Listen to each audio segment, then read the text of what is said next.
47 fishing villages जे आसा, inland fishing villages जे आसा, आर गोड get affected by this river nationalisation. आणि आमी जे आसा नॅचरल स्टेक होल्डर जाता, पूण गव्हर्मेंट जे आसा अजून पासून फिशरमॅना कडेन एक उत्तर काय सांगूं ना हे नॅशनलायझेशन कितें करपाचें आसा. पूण आमकां खबर पडलां की नॅशनलायझेशन हो फकत व्हडले बार्ज केपसाइज वेसल्स हाडपाक लागून हे ड्रेजिंग करपाचें आसा. बार्जी आनी बोटींग खातीर ड्रेजिंग करून खंय नुस्तेकारांक सोंपोवपाचें कारस्थान चल्लां. आनी ती ड्रेज करून ते आमकां सोंपोवपाक सोदताय.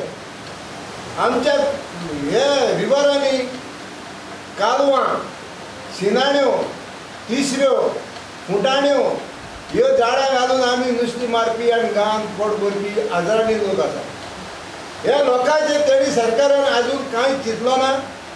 जेन्ना ह्यो ड्रेन केले जाल्यार हो लोक उपर पडटलो, तेंचो लायफ काबार जातलो, उपास पडटले. नुस्तेकार केंद्रीय शिपिंग मंत्री नितीन गडकरीच्या नांवान बोवाळ मारतात. नितीन गडकरी एक शिटकावणी दिला. जेन्ना तेणें गोंया येवचें, गोंया रावचें आनी गोंयच्या लोकांचे हा ते लोकांनी आपल्या दोळ्यांनी चोयचें नोकेच घेतलो. गोंयकार कोण म्हणटा पळय माकड हे तात्पुरती पळय उडी मारून BJP गेले आनी ते आमकां गोंयकार कोणा नांवान आमकां गोंयकारांकूच सोंपोवपाक हे फुडें सरले. Bureau report prudent.